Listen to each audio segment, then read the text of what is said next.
All right, everybody, welcome back to All We Do Is Talk. Welcome into the squad. We've got Christian Cubis. He is our boxing expert here at the channel. How you doing today, Christian? Welcome. I'm doing great. Thanks for having me. That's what's up. Any socials you want to plug? Twitter, I Instagram. Yeah, mainly my Instagram. That's the main social. Underscore Cubis, Cubas. Go give me a follow.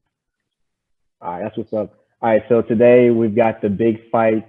Due to some litigation battles, we get to see a three-part series. Today we get the third part. We get Fury versus Wilder. Talk to me about how you feel about this fight. Yeah, I mean it's great for the sport. It's been a while since we actually saw a boxing trilogy, since back actually in 2012 with Pacquiao and Marquez, and that was when Pacquiao started going downhill. So it's exciting to especially see the heavyweight division.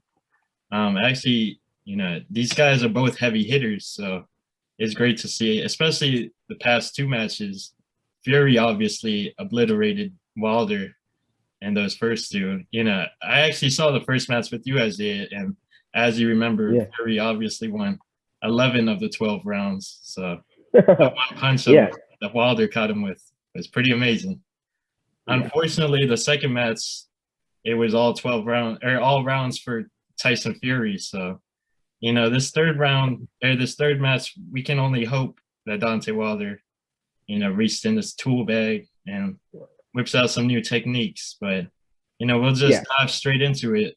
So predictions, before we start, I want to get your predictions there based on the first two matches. What do you think the third match is going to end up? Unfortunately, it's so hard to pick Wilder to win because he hasn't been close in either of the previous fights. I didn't think he wasn't close in the first fight, but he kind of made it. He threw a Hail Mary in the end and kind of almost got back into it, got away with a draw. And then he wasn't even close in the second fight. But there's no way he battled through litigation, fought hard to get this third fight, and isn't going to bring it. But still, I wouldn't put my money on Wilder. But I think he's going to bring the best fight he's brought of all three. But I will still take. You know what? I'm gonna take Tyson Fury Fury? total TKO in the TKO? not in the ninth round. In the ninth round.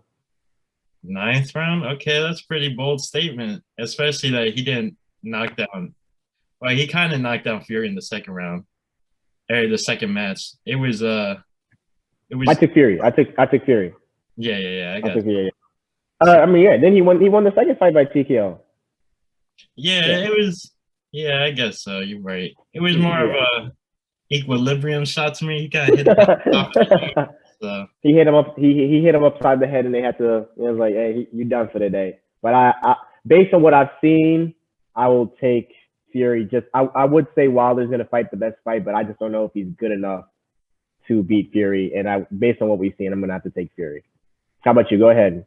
To break it down. I got you. So just based on my prediction, I've actually talked to a lot of my, you know, in my household, my dad used to be a boxing coach, so he still talks to a lot of professional boxers, and I have discussed it with them. And I really do have Fury winning, just overall expertise, the head movement, the balance he has, just the combinations he has. But in my heart, I do want Wilder to win, just because I know he has put in the work, been in Mm-hmm. camp, and actually, after his last fight, he fired his whole coach and his whole crew. So I'm not sure if that was a good idea or a bad idea, but he is, reaching back in his mindset, just trying to refresh everything, get over, learn the basics. As you could see in the last two matches, all he knew was a jab and right hand. So hopefully we see a little bit more combinations from that. But my prediction so far, Fury wins by decision, no knockout. But like I said, it's Okay. great for the sport. We'll see tonight, actually. So And yeah, that's the last thing I'll say. If if Wilder does win, it'll set up another fight, which will keep the series going. And I think that'll be good. That'll be good for the sport if they get like guys with good names behind them fighting it out, and known fighters in a good series of fights would be good for building up the heavyweight division again. So I don't know about fourth fight. That just seems way too much. It I always mean, is at three. So if Wilder wins, I mean, he's gonna want to try to get another one to like try to even it out and make it seem better. Because I mean, if he wins though, they drew and they both each won a fight, so it'd be tied still. So that's why a fourth one might be necessary just to get a closure to the end of the series. But moving on, we actually should talk about. You mentioned him earlier. Manny Pacquiao did retire officially last week.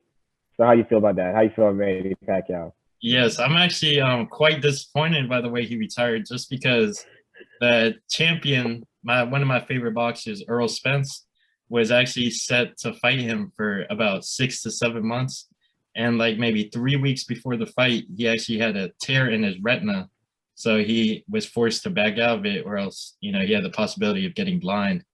And all of a sudden, they picked up. He's not a jabroni, but let's just say he's not the best champion out there. Called Jordan Ugas. He's a Cuban boxer with the WBO belt, I believe. And he actually was able to get in the ring and show that Pacquiao no longer deserves to be in the ring. Pacquiao was fighting his age and looking very slow, especially his reflexes. But from this point on, Ugas will be known as the man who retired Pacquiao. And I don't believe he should have that title. It's a shame, but he stepped up to the plate, so that's always great. Pacquiao's a legend, and he always will be in the sport. Yeah, one of the gutsiest pound for pound best fighters that we've seen of this generation. Shame that we got that fight with him and Floyd probably 10 years too late, but I can guarantee you we'll be getting the exhibition 20 years too late in a few years when so now that they're both officially retired, they'll fight an exhibition fight probably. In my opinion, I'd put money on that. That's probably gonna happen. Floyd's about his bag. He'll make it happen. By the time that happens, Pacquiao will be known as the Philippine president. So we have some time. Yeah, he's gonna get to go on to his political career. But moving on, you wanted to talk about the upcoming Canelo fight. Yeah, this is also a great fight for boxing. Two of the biggest names in super middleweight division happening on November 6th. Canelo versus Caleb Plant. Caleb Plant is actually one of my favorite boxers in that division, just because he doesn't have the power as Canelo does, but he does have the reflexes, and he does throw one of the best combinations, I believe. You probably haven't seen, or if you have seen the weigh-in, you can see that both of them have a lot of beef between each other, just because Canelo, he's really cocky, being one of the best champions in the world, and Caleb Plant doesn't take trash talking. So if you did see in the weigh-in, they were actually got into a scuffle and pushed each other. So it's great for boxing, just to see how exciting the fight will be. It'll be an all-out war. But just going into that, Canelo and his team actually were recently all caught with it wasn't a performance-enhancing drug, but it was like a dietary drug that actually gets rid of the fat in their bodies, and it develops muscle easier. So, it's a shame that other boxers are able to, who have gotten caught with a similar drug, have been suspended for, various months or years. And Canelo's team, they didn't get any discipline. So, it kind of makes you wonder, who is he paying, or who's on his side in the inside man? And it's just a shame because it's connections. It's all connections. You probably have heard of one of the well-known. He's one of the youngest well-known boxers in his team, Ryan Garcia. He was one of the individuals who was caught with these drugs, and what a coincidence! Right after his whole team was caught, he took a month break from boxing for a mental health break, practically, due to, I don't know. It's just all excuses. So we'll see coming November 6th how he looks in the ring, because I actually 100% believe Caleb Plant can beat him. So even though he's the underdog, depending on what he's caught, this is actually Canelo's second time being caught with something in his blood. And the first time it was more of a warning. Yeah.